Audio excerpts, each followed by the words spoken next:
Welcome to another episode of Health Matters with PA Lynn Szabo. I'm Heather Polen, your hostess. What are we going to talk about today, Lynn? We're talking about new weight loss drugs in the pipeline. Now that Medi-Cal has decided it's not going to pay for injectable weight loss drugs, or like I like to call them, the Ozempic-like drugs, anymore, solely for obesity. And then all the other little comorbidities that kind of go along with it to make it a reasonable thing to do medically, they're pretty much all denying now. And so you have to be significantly ill in order to be able to get these drugs. So they want you to wait till you've got a problem, and then they'll solve it. So what do you mean by wait till you have a problem? What kind of problem are we talking about? Well, for example, going from pre-diabetes to diabetes. Okay, so it's not a preventative thing to prevent you from having worse complications in health. It's okay. Right. Yeah. So I got actually given this article by you. Heather. This whole talk is based on an article from NPR that was posted on 11/25/25, and the author is Sidney Lupkin. And so it kind of looks at the next step. And it makes sense in medicine whenever something is super helpful and there's money to be made, all of a sudden a bunch of similar drugs pop up. And so this is, I guess you could say, second generation Ozempic-like drugs. So what I mean by Ozempic-like drugs is Zepbound, Wegovy, Mounjaro, Ozempic, and Rybelsus. And those are the most popular ones, correct? Yeah. Okay. Most people are on Wegovy. Zepbound is probably the most effective. And Ozempic pretty much is for people who are diabetic. Mounjaro and Zepbound are pretty similar. They're the same actual generic drug, but the dosing schedule is different. So and like I said, the indications for the drug now are very limited, and it will not in any way be covered for weight loss. So usually when I put somebody on one of these drugs who's not diabetic and doesn't have significant heart disease, I find like maybe 10 little comorbidities. Like they have hypertension and they're pre-diabetic and their cholesterol is high, and they have osteoarthritis, which implies if they're overweight, they need to get rid of the weight to help their osteoarthritis. They are not falling for it anymore. Gotcha. Which is very sad. And so I'm just sorry, I'm going to go back to the way you phrased that. When you say that they're not falling for it anymore, are those things that we were using to? Mm-hmm. Okay, so are those off-label things, or are those just things that they said they weren't going to cover? Not all of them are off-label. Sleep apnea, for example, I'm told by the pharmacy that Zepbound has an indication for use with sleep apnea. Now, it has to be significant sleep apnea where somebody has failed the use of a CPAP machine. You see what I mean? They've just made everything harder. Okay. So they're just intentionally putting up barriers to care and blocking your access. Completely. And I hope there's going to be a legal consequence for that.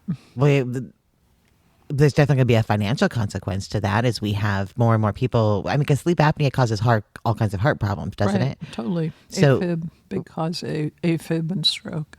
Okay. So, right. So there's all kinds of different issues here that are going to take place. We're talking about huge impacts on the economy as more and more people, huge overburdening our healthcare systems as we've decided that PAs and nurse practitioners and all of these other female-dominated fields are no longer professionals. Right. Okay, so this is just like a snowball effect. This is another a barrier to care. Okay. Access to care. And they, unfortunately, most people who have Medicaid, aka partnership, got letters that the last two lines were really awful. Awful how? They were awful. They were demeaning. And they said, pretty much, now that you got a jump start, you can keep the weight off with diet and exercise. And that really underestimates the amount of effort people are putting into this. And a lot of people found that to be quite insulting. It kind of is stupid. But can you keep the weight off with diet and exercise, or did this medication help you burn calories faster and reduce your appetite and a whole slew of things? This medication was, as far as its use for weight loss, was intended to be a lifelong medication. Okay. It's not a jumpstart. So it was not just a weight loss, it was a weight management. Yeah, it is not in any way a jumpstart to losing weight, and somehow you're going to be able to get a handle on it and go by yourself. Would that be comparable to somebody who is like type 2 diabetic who manages their diabetes with taking a metformin and then their diet, and it's a lifelong thing? Yeah. Nobody would ever write a little letter suggesting if they just corrected their character flaws, it would all be okay.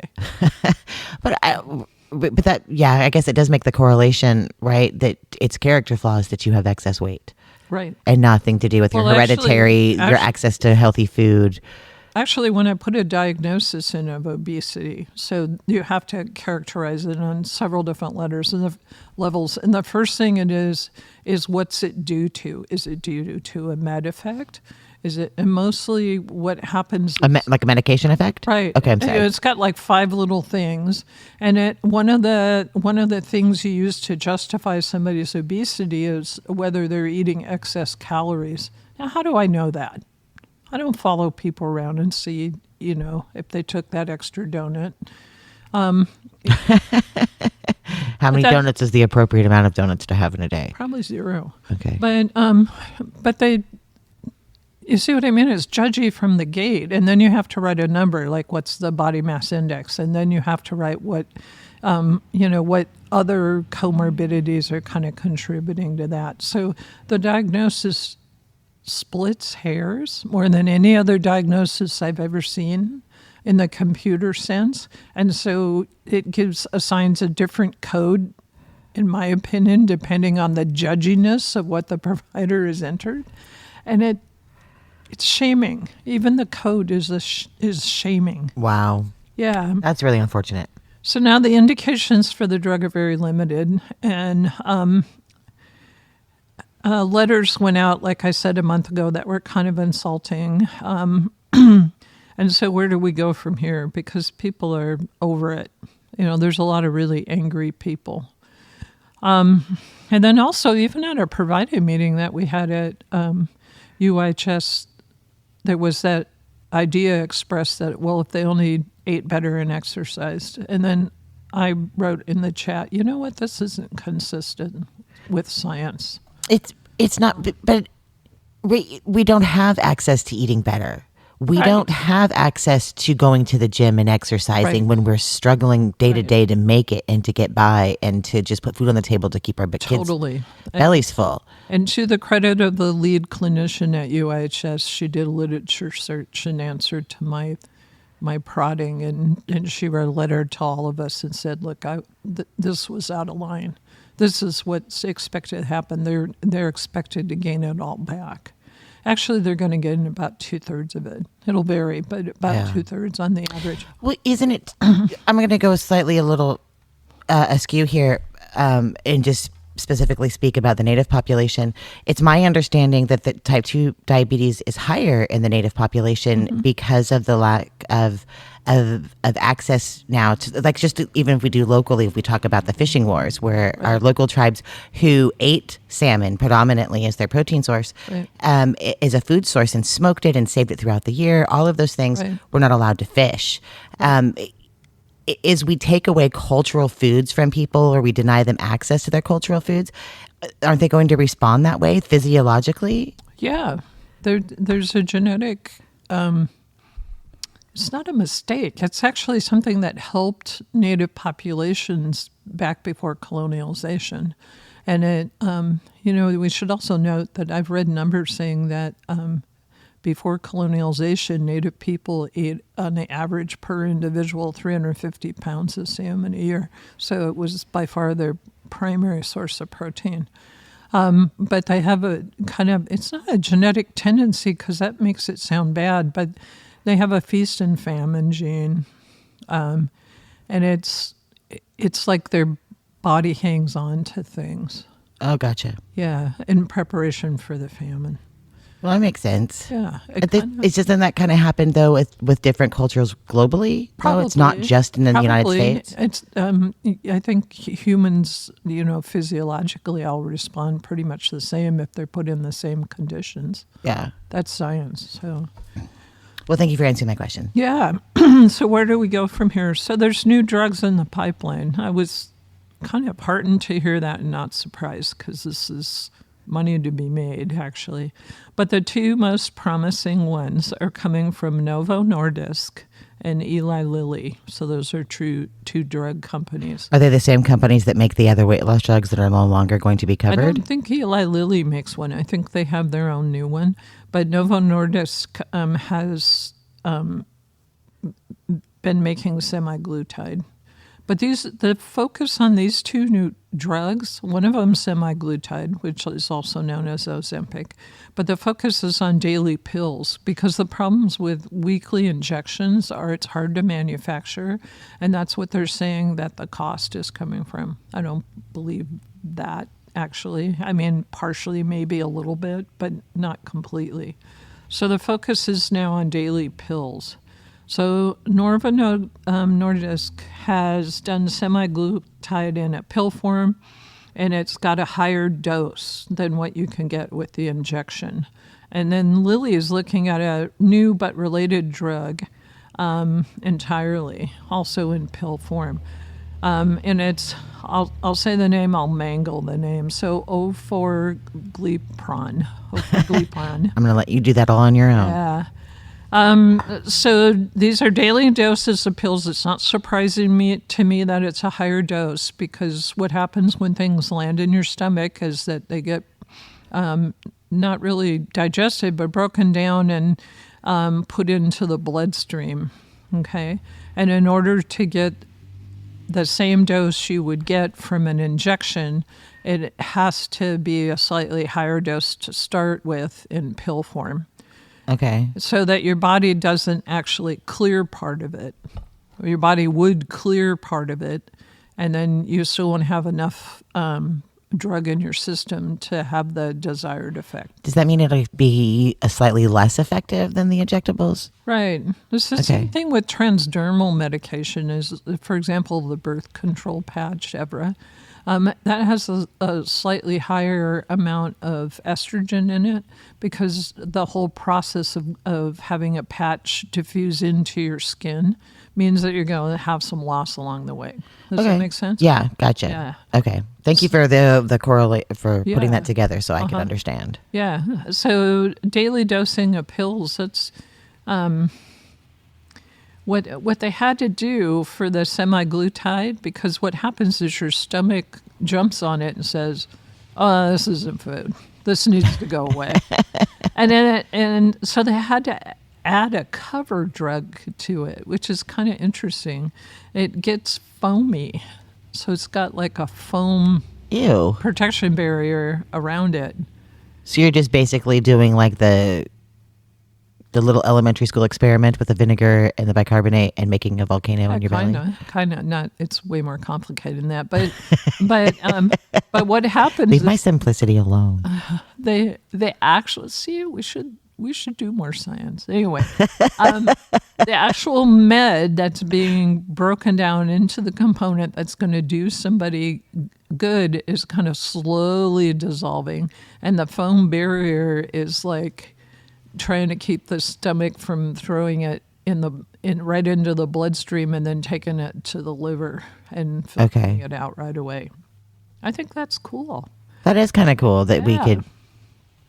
The foamy barrier also lowers the stomach acid, so that also speeds absorption of the drug. Very clever. So is this something you're going to take first thing in the morning before you eat? On an empty stomach. Okay. Right. But Lilly's drug, which hasn't been approved yet, orforglipron, doesn't need this protective layer. For some reason, inherent to that particular molecule, it's absorbed more easily. So it just zips into the stomach. And it can be taken no matter whether food's in the stomach or not. Okay. Yeah. Which makes sense because one of the things that happens when you're on these drugs is that food sits in your stomach for a long time, and it makes you not very hungry. So it's probably good to be able to take a drug that isn't going to be affected by what's sitting in there from last night. So side effects, mostly nausea and diarrhea, a little bit of stomach pain. Is that with both of the medications? Uh-huh. Very typical to side effects that people have now.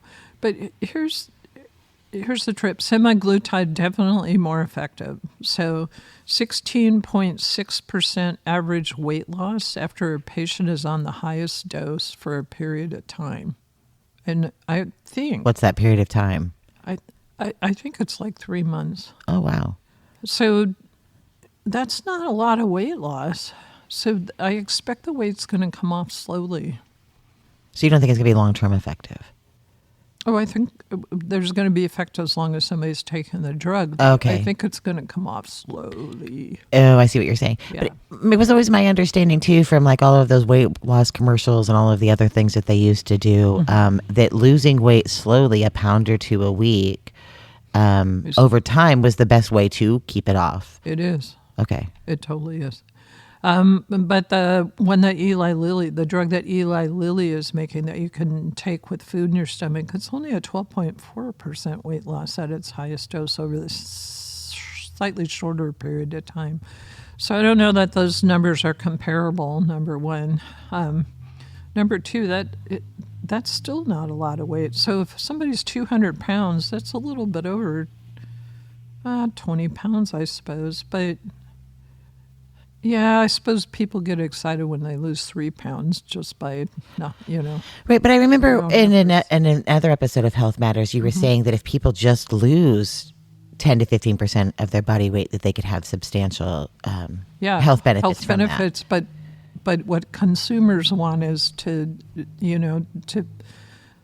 be significantly smaller and quickly because they have an event to go to or... Got to fit in that dress. Yeah, exactly. So just to kind of follow along that line there, is the percentages of weight loss based solely on the medication without changing one's diet or adding an exercise, or is that the combination? They did not of comment. So I think you could do better if you were... So that'll increase. So if you do the diet and the exercise and you're losing that weight. At least 150 to 400 minutes of exercise a week. And that doesn't necessarily mean like... That's like 25, 30 minutes a day. Yeah. And it doesn't, you don't have to have sweat pouring off of you. You just have to be moving. So just take a walk the dog around the block. Right. And then a Mediterranean or a DASH type diet. Okay. So right now they're telling people to go on high protein, low carbohydrate diets. That's the wrong direction, I think. I think they should stick with Mediterranean or DASH. Those DASH is dietary approaches to stop hypertension. It's actually not a weight loss diet. It's a lowering blood pressure diet. So what would be different from the DASH diet than the Mediterranean diet? Because I think most of us know the Mediterranean diet is to eat like lean meats, fish, right. Fruits and vegetables. 2/3 of your plate is fruits and vegetables. You can have a little bit of wine. I don't think that you can have wine if you're trying to lower your blood pressure. That would actually raise your blood pressure. Yeah. Okay. So the DASH diet is different with the no alcohol. What are the other differences? That it was derived to actually help with heart health, and so it's a little more scientific. They want you to lower sodium, so you pay attention to sodium content. And no canned soup from the grocery store. Right, not happening. Which is, what do you get in a food box? Probably some of that. Canned soups. Yeah. And they really, really want you to increase your potassium. They don't really talk about that in the Mediterranean diet. They kind of say, eat like your Italian grandma would eat if she was still living in Sicily, So they don't say up your potassium. Okay. Yeah. So it's a little more particular, I think. Well, my great grandma did live in Sicily, so I'll have to see if I can find some recipes. Yeah. But great grandmothers living in Sicily also trudged up and down hills constantly. That's from the pictures I've seen. Yeah. Yeah. So this weight loss, though, doesn't seem to be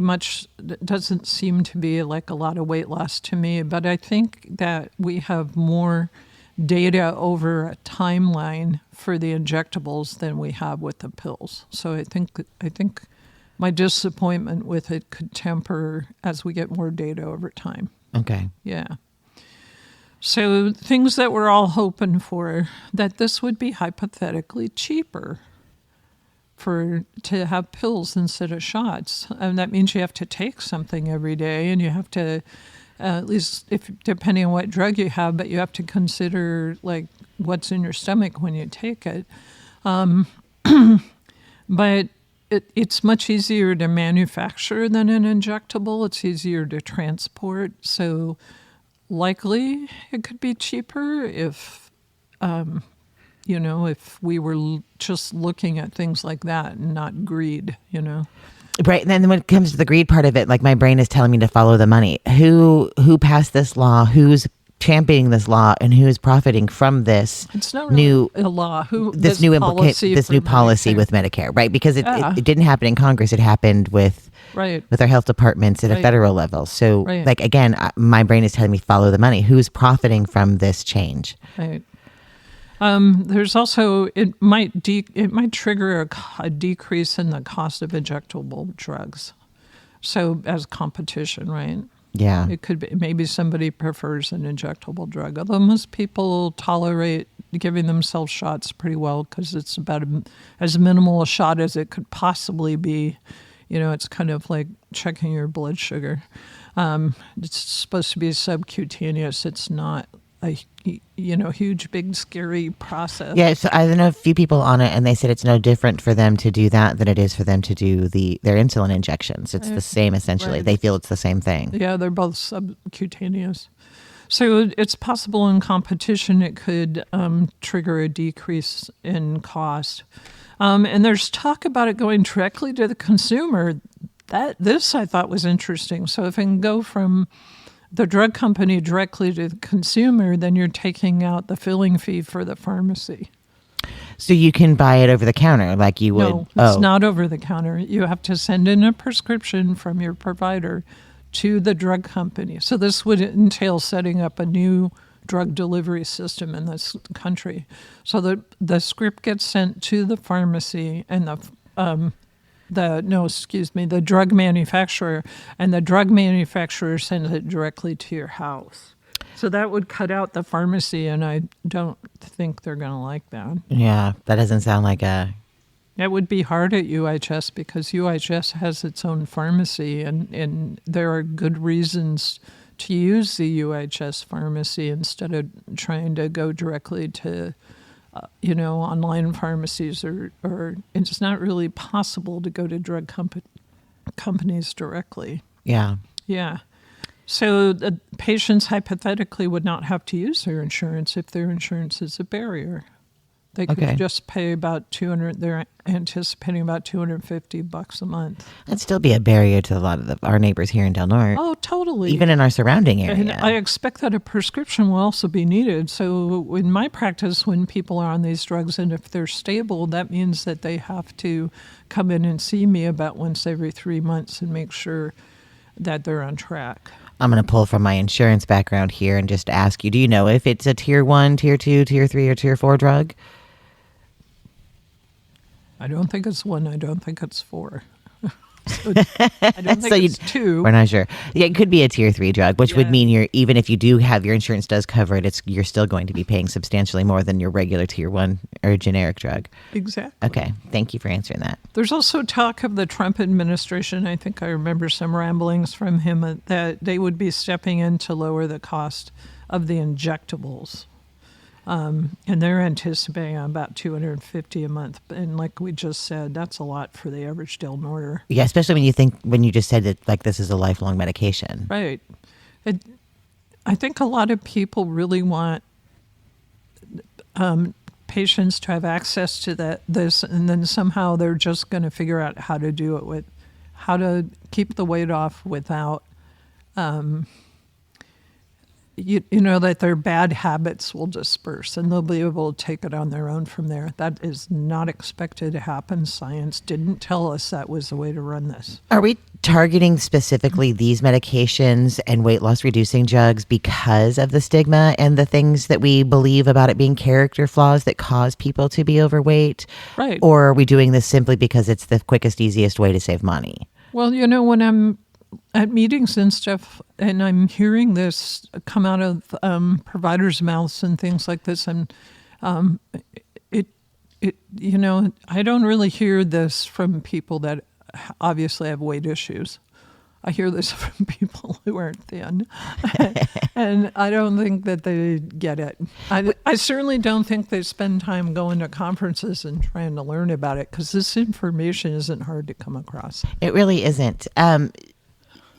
So when I think about these things too, right, because this is a direct effect of the cuts and the changes that were made to Medicaid at a federal level. And this is going to happen nationally. This is going to happen to states that aren't as rich as California is. And I know we have our deficits and we're budget shortfalls and we're going through it right now financially, but it doesn't change the fact that we are the richest state in the nation, right, that our economy supports the whole of the United States.